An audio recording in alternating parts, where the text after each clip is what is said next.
ఆంధ్రప్రదేశ్లో 35 ఏళ్లుగా వైఎస్ఆర్ కుటుంబానికి కంచుకోటగా ఉన్న పులివెందుల నియోజకవర్గం ఈసారి టీడీపీ చేతిలో దారుణంగా ఓడిపోయింది.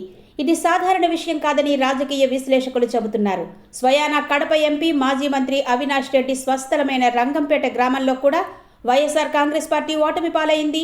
ఈ గ్రామంలోని ప్రత్యేక స్థానిక ఎన్నికల్లో వైసీపీకి ఒక్క ఓటు కూడా రాలేదని సమాచారం. టీడీపీ అభ్యర్థి లతారెడ్డి 6052 ఓట్ల తేడాతో ఘన విజయం సాధించారు. లతారెడ్డికి మొత్తం 6735 ఓట్లు వచ్చి ఉండగా వైసీపీ అభ్యర్థి హేమంత్ రెడ్డికి కేవలం 685 ఓట్లు మాత్రమే లభించాయి. ఈ భారీ తేడా వైఎస్ఆర్ కాంగ్రెస్కు పెద్ద షాక్గా మారింది.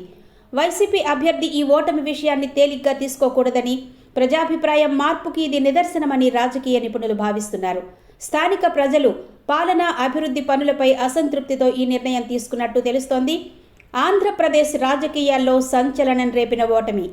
కడపలోని పులివెందుల కంచుకోటలో వైఎస్ఆర్ కాంగ్రెస్ పార్టీకి గట్టి దెబ్బ. టీడీపీ అభ్యర్థి లతారెడ్డి ఘన విజయం. వైసీపీ అభ్యర్థి కేవలం 685 ఓట్లు మాత్రమే. అవినాష్ రెడ్డి స్వగ్రామంలో కూడా ఓటమి. ఈ ఫలితం జగన్ అడ్డాల్లో ప్రజాభిప్రాయం మార్పుకు నిదర్శనమా అన్న చర్చలు రాజకీయ వర్గాల్లో జోరందుకున్నాయి.